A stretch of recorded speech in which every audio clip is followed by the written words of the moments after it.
Orlando Ferreres, gracias por este ratito. Bienvenido como siempre. Buenas noches. Muy bien. Orlando, la foto de la inflación de noviembre, más el anticipo de la UCA sobre lo que va a conocer la Argentina en términos generales próximamente respecto a la pobreza, más la caída en los niveles de actividad, más la recesión que todavía atraviesan los distintos sectores. ¿Es una foto relativamente estática de una película que podría empezar a tener un rebote o es una foto presagio de una película que va a ser un poco más compleja aún en el futuro inmediato? Ahora están por terminar con las LEBAC, las letras del Banco Central. El 19 de diciembre es la última licitación y ahí se llegan a cero con las LEBAC. Pero ya está bajando bastante la tasa de interés de la LELIQ, por ejemplo, que estaba en 75, la máxima. Ahora está en 69, 68. 59. 59. 59, 58, está en ese entorno. Y ya eliminaron la restricción de bajar de 60, que le había dado Caputo en su momento, que dijo por 6 meses vamos a tener una tasa de interés de 60, o sea, hasta diciembre. A mí me sorprendió mucho eso, porque cuando uno devalúa muchísimo, como pasó acá, normalmente baja la tasa de interés, porque nadie está especulando con el dólar. Y acá, en cambio, como había que eliminar las LEBAC, que también fue otro error de este mismo equipo de gobierno, que ahora tuvo que revertirse, obviamente costó bastante. Y entonces ahí se decidió apelar a lo que sea, se tuvo que apelar al Fondo Monetario porque no había otro prestamista que nos prestó 57.000 millones de dólares y que hay que devolver en el 2020 en adelante, 2021 la máxima, ¿no? La mayor cantidad.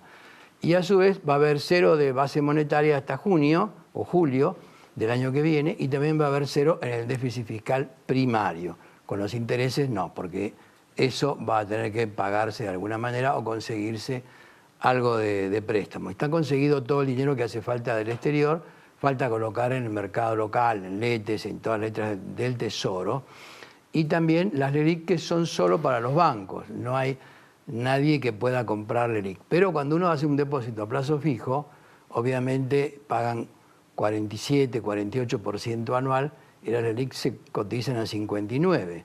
O sea que también el banco tiene un negocio que lo está usando en esta época porque esas no tienen efectivo mínimo. No hay que guardar una parte para prestar solamente, digamos, el 60% y el 40% guardarlo. No, ahí eso lo recibe directamente. Pero claro, también va a llegar el momento en que los bancos van a sufrir, pero por ahora no se ve, porque el año que viene calculamos que la inflación va a ser un poco más de lo que dice el gobierno, 26, 27, por ahí, en ese entorno. Este año va a terminar en 46, 47, va a bajar, pero no tanto. ¿Por qué? Porque el tipo de cambio tiene que seguir aumentando, y si no aumenta es peor. Bueno, lo que pidió Pablo Roca, no retrasar el tipo de cambio, claro, que lo hizo ayer, digamos. Yo coincido, con él estuvimos también hablando, y dijimos, no es bueno que el gobierno retrase el tipo de cambio como lo retrasó ahora. Ya había llegado a 41.50 y ahora está en 38.50 después de 2 meses. O sea que hoy comprar dólares podría ser una... No, tampoco es un gran negocio, porque como el gobierno se basa en 2 límites, tasa máxima y mínima, está dentro de esa zona, no cayó ninguno de los 2 extremos, pero tampoco es un gran tipo de cambio. Inclusive ahora, le pusieron los derechos de exportación al campo y a la industria porque parecía que era muy alto. Sin embargo, la paridad teórica de equilibrio de este mes de diciembre es 44 pesos por dólar y está en 38, o sea, está debajo. En cualquiera de los casos, Orlando, estamos hablando de tasas, estamos hablando de dólar, estamos hablando de lo financiero, de bancos. Lo que no estamos hablando es del aparato productivo. Y ahí... No, de eso no se habla. Por eso, el sector industrial está, yo diría, con severos problemas. El cordón industrial del conurbano está muy golpeado. Está muy mal.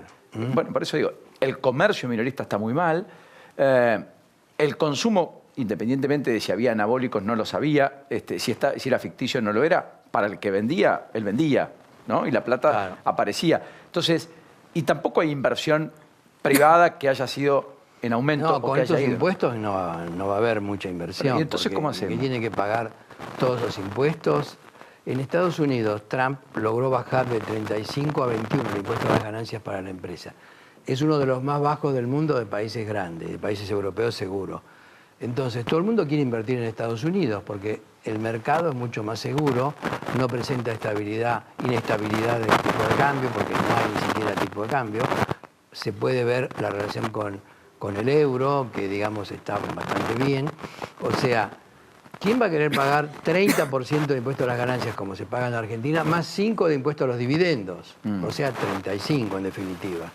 Pero hablando que tengo algún problema en el micrófono, vamos a hacer algún chequeo técnico. Bueno. Aprovecho para pasar por aquí con Carlos Fara. Mientras tanto, mientras hablamos esto con Orlando, yo pensaba en el escenario electoral, cómo llega el gobierno, digamos, porque la especulación es, ¿no? La víscera más sensible, diría el gerente general, es el bolsillo. La pregunta es, o billetera mata galán, como quiera. La pregunta del millón es,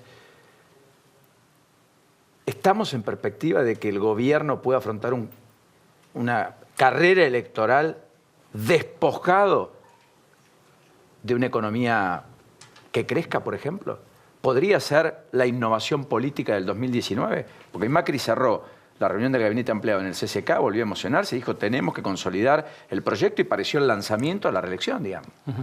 Sí, efectivamente. A ver, el gobierno efectivamente confía mucho en que la variable económica no es que no va a pesar, digamos, pero va a quedar un poco relativizada cuando la mayoría, digamos, de la sociedad, sobre todo, digamos, el tercio que está en el medio, que no es ni macrista ni cristinista, evalúe alternativas, ¿no? Que esto es como diciendo, bueno, ok, nosotros no lo estamos haciendo bien, pero contame quién lo puede hacer mejor, ¿no? Teniendo en cuenta la herencia recibida, etcétera, etcétera. Me parece que el gobierno está trabajando fuerte para que la elección del año que viene no sea un plebiscito sobre el gobierno de Macri, sobre estos 4 años de Macri, sino que sea un plebiscito sobre Cristina, ¿no? Si querés o no querés que vuelva Cristina. Y sobre esa base, digamos, tiene posibilidades efectivamente de poder ser reelegido Macri. Y además, porque, digamos, después hay algunos elementos de contexto que también cambian. Uno es, digamos, cómo vamos a llegar con la economía al momento de la votación, ¿no? Ahora vamos a escuchar a Orlando, pero probablemente, digamos, lleguemos como en el mejor momento de 2019, que no va a ser un gran momento, pero va a ser quizá el mejor del año. Y ahí, digamos, por ahí viste que los climas van cambiando, como que se van volviendo menos pesimistas, ¿no? Y de ese punto de vista algo el gobierno lo va a favorecer, como lo favoreció en 2017. La elección de 2017, recordemos, no fue una elección por el resultado económico, fue una elección sobre la expectativa que la sociedad tenía. Y podría llegar a pasar de vuelta ahora, digamos, sí, la opción es Cristina, que es muy probable, o, digamos, alternativa federal. Si el peronismo federal no logra algo muy convincente ni muy atractivo como para que uno diga, bueno, digamos, realmente vale la pena cambiar a Cambiemos en el gobierno nacional. Es muy interesante lo que plantea Carlos, porque el gobierno va a llegar con fortaleza, porque todo el mundo habla del repunte, cosecha, que hay que ver, contingencias climáticas de por medio, lo marcaba en el arranque del programa, después de lo que ha pasado incluso en la jornada de hoy. Turismo que podría devolverle cierta competitividad a algún sector, qué sé yo, sustitución de importaciones, vaca muerta, floreciente. Muy bien. Correcto. Pero la verdad es, también para el juego de expectativas, hay algo que puede obturar que esa reversión se produzca en la expectativa de la gente, que puede ser la pregunta que ya le hacen a usted seguramente todo el tiempo, que ya no es si Macri sigue, es Cristina vuelve, ¿o me equivoco? Tal cual, esa es la pregunta más terrible, porque no podemos decir que no, porque hay como una confusión política, digamos. Entonces Cristina podría volver, y cuando estuvo en su momento como presidenta también utilizó mucho los recursos de la agricultura. La soja valía $600, $550, y decidió gastarlo. Puso 1 millón de empleados de más en el sector público, porque si no hubiéramos tenido un desempleo de 15,6%. En lugar de eso tuvimos 9,5%, que es dentro de los números que no son de 2 dígitos, es tolerable. Pero eso se logró gracias al empleado público. Y también muchos se jubilaron sin haber hecho aportes. En fin, se gastó mucho el dinero del Estado que se recibió con esos precios exorbitantes de la agricultura que no iban a durar. Sabíamos que terminaban en el 2015, 2014, 2016 y terminaron realmente ahí.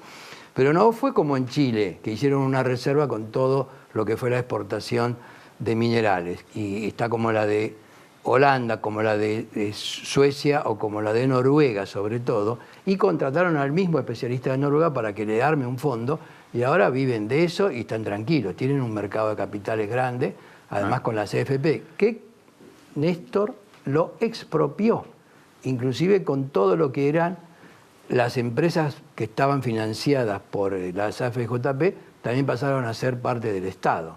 Por eso que lo puso al ministro de Economía, Kicillof, en Techín, por ejemplo, como director. Sí, que alguna vez en la televisión pública dijo, si yo quiero la cierro. algo por el estilo. Sí, no sé lo que habrá dicho, porque Pero fue una cosa no lo juzgo, digamos, pero al margen era de esa todo línea. eso, mientras usted hablaba, yo pensaba, del otro lado, quien mira dice, bueno, pero a ver, Pérez, está bien, era extraordinario, una renta extraordinaria, la que Quisiera tenía de la sí. soja, y la verdad es que, bueno, sirvió para que vivan 1 millón de personas mejor a través de un empleo que no tenían, para que los jubilados que no tenían los aportes necesarios a través de una moratoria sean incluidos y tengan al menos un básico Sí, de garantizado. acuerdo, está bien, pero ¿con qué lo mantenemos? Porque ella se consumió hasta el 100% de las reservas. Está bien, pero la gente de stock, de Sí, no, está bien, sustentabilidad, de una mirada 10, 15, 20... La gente No, le dice, nosotros "Yo estamos vivo de el acuerdo hoy". que el tipo piensa en el consumo, nada más, básicamente, para votar. Por supuesto que algunos piensan también en el narcotráfico, pero son los más difíciles ¿Sabe que por qué? hay. Porque todo el mundo decía, en los 90 hubo una ficción que era el 1 a 1. Sí, claro, pero había un cajero bancario que con $1.500 viajaba a Miami todos los años de vacaciones. supuesto. Para él no fue una ficción. Conoció No. Miami, compró ropa afuera, voló, DM2 de nuevo. el DM2 lo ejecutó. Sí, la fábrica cerraba, pero a él no le tocaba. ¿Se entiende lo que quiero marcar? Sí, por Poniéndome en supuesto. abogado del diablo, ¿no? No, por supuesto. Digo, me parece que debemos elevar... Eso es lo que piensa cualquier persona que está tratando de sobrevivir a esta situación, que tiene tasas de interés tan altas y que no sabe cómo comprar porque no le alcanza el dinero y a veces tiene que dejar cuando sale del supermercado una parte porque no le alcanza lo que llevaba. Evidentemente eso es terrible y bueno, creo que Macri también hay que ver lo que viene de un agujero negro que le dejó Cristina. No es que le dejó todo bien y poder seguir tranquilo. Pero Macri no arregló el tema del gasto público, que siguió siendo elevado. No está en el récord del 2015, pero está casi igual. Es 44,5% con respecto al PBI. O sea que es mucho gasto. Y siempre, ¿cuánto era? 30 más o menos. ¿Qué quiero decir con esto? La gente paga impuestos o le vienen indirectamente en los productos que compra. Pero lo que para poder mantener ese gasto, sea financiado con deuda ahora, o sea después con impuestos nuevos que van a aparecer, como el derecho de exportación, que ahora se aplica a todos, eso es lo que no aguanta la gente. No quiere más impuestos. ¿Y qué es lo que hizo Macri? Poner más impuestos para el año que viene. Y ¿Cree que ese es el principal fracaso de Macri? Yo creo que sí, porque él, en definitiva, no resolvió el tema del tipo de cambio. Puso 13,70 y ahora está en 38. Sí. Y el día que dijo está todo arreglado, todavía subió 15% en un día. O sea que, obviamente, fue un problema. Después emitió las LEBAC, las letras del Banco Central, que con 130, 125% de la base monetaria. O sea que bueno, otro país, Argentina, más todavía un 35, 30%. Ese fue otro error. Ahora el Fondo Monetario dijo, me terminan con esto a fin de año, hagan lo que quieran, pero que no sea más del público. Está bien, pero digo, no haber bajado el gasto público y no haber bajado impuestos. No, pero no lo bajó porque también tuvo miedo a Cristina, si se puede resumir de alguna palabra. Porque Cristina decía que ahora va a venir el neoliberal que va a cortar el gasto y va a ser una barbaridad. O sea que tuvo que sobreactuar en algo que ni siquiera le era propio. Él decidió dejar el gasto y financiarlo con deuda. Pero la deuda creció de 40% del producto a 80, 81, que es lo que está ahora. O sea, duplicó la deuda pública medida en términos del PBI. No sé, Carlos, qué dirá, pero evidentemente que esta deuda es alta y no hay quien te quiera prestar a una tasa de interés razonable. Por supuesto que la tesorería consiguió al 4,75 ayer, pero a un corto plazo. Las letes. Las letes. Está bien, pero a más largo plazo, por ejemplo, las letras que vencen en el 2024 salen 12,5% anual en dólares. Así Muy que caro. es un número. Impagable. Orlando, como siempre, placer de tenerlo. No, gracias a ustedes. Por gentil y gracias. Carlos, me quedo con vos un ratito. Hoy hubo fotos de la política, estuvo Massa activo en el interior, recorriendo alguna provincia. Urtubey estuvo en los homenajes de Dorrego, 190 años del fallecimiento. Estuvo con Pacho O'Donnell allí, Juan Manuel Urtubey. Digo, dos de las expresiones, esta es una de las imágenes de Urtubey, de las expresiones de la alternativa argentina, el peronismo federal, que está pensándose, bienvenida, buenas noches, un esquema de lanzamiento con mayor musculatura que la brindada el 17 de octubre para el miércoles de la semana que viene acá en Costa Salguero. Con 6, 7, 8 gobernadores. 6, 7, 8 gobernadores. Mirá vos. Pregunta del millón. ¿Eso es la tercera vía, entre comillas? imaginable electoralmente con un frente que incluya a otros, además de peronistas, o eso termina cerrándose en una interna, en una paso con el kirchnerismo? No, yo creo que lo más probable es que sea tercera vía, ¿no? Definitivamente, de esos, creo que 9 gobernadores que sacaron foto el otro día en la Casa de Entre Ríos, algunos, digamos, están más por la opción de la unidad y tratar de ver si Cristina, digamos, deja de ser un obstáculo para que exista una unidad peronista, pero yo creo que la mayoría está en la onda de jugar, digamos, una tercera vía, porque de alguna manera si ellos quieren, digamos, tener algún futuro político, la figura de Cristina, digamos, es un obstáculo. Entonces, definitivamente, en algún momento tienen que empezar a construir una diferenciación. Después tenés matices, ¿no? Del caso Urtubey, más cercano al gobierno, hasta Massa, que sería, digamos, el más opositor, digamos, el que pontifica, digamos, con más fuerza la oposición. Pero me parece que por 2 razones. Algunos porque efectivamente ven que algún futuro político pueden tener si, digamos, Cristina se corre el escenario en algún futuro, o Cristina, digamos, se desgasta progresivamente, y otros porque efectivamente, digamos, van a estar un poco alentados por el gobierno, porque parte de lo que charlábamos recién de esta estrategia del gobierno, parte es plebiscitar a Cristina, y parte es que también el peronismo se divida, ¿no? Así como que es un juego de una balanza, digamos, como muy delicada, ¿no? Bueno, no puede ser ya una polarización total porque, digamos, eso abre un escenario que todavía no sabemos dónde va a terminar. Lo cierto es que este escenario lo rompe o Macri diciendo no voy, descomprime, o Cristina diciendo no juego.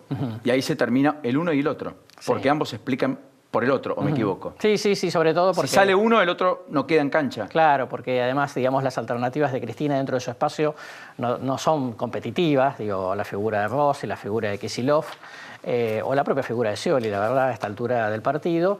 Y por el otro lado, digamos, lo que vendría de Cambiemos detrás de Macri, que es María Eugenia Vidal, es diferente, ¿no? Está claro, digamos, que hay una ruptura en la mesa chica del gobierno y tiene estilo diferente, conceptualmente ha hecho otras cosas distintas en la provincia de Buenos Aires. ¿Rodríguez Larreta también?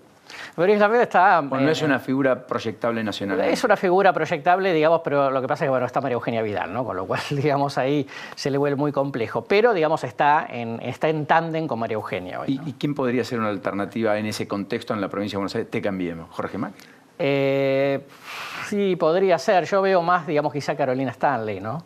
Digamos que, o sea, mujer por mujer. Mujer por mujer, digamos, que es la esposa, digamos, del jefe de gabinete de María Eugenia Vidal, exactamente, que además está proyectada, etcétera, etcétera.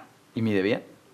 Es una figura, digamos, interesante, no es tan conocida, digamos, pero para el propio público que Cambiemos es una buena alternativa. ¿La alternativa de Cristina, candidata a gobernadora en la provincia de Buenos Aires? No, muy complicado porque, digamos, sería como, en su concepto político, sería como descender políticamente o descender de nivel, no lo veo. Carlos, lo último, porque ya me voy al tema Juan D'Artés, etcétera. La legislatura de la Ciudad de Buenos Aires aprobó en el día de hoy la reforma al Código Contravencional que prohíbe trapitos, limpiavidrios, sanciona el acoso sexual y regula los ruidos molestos, digamos.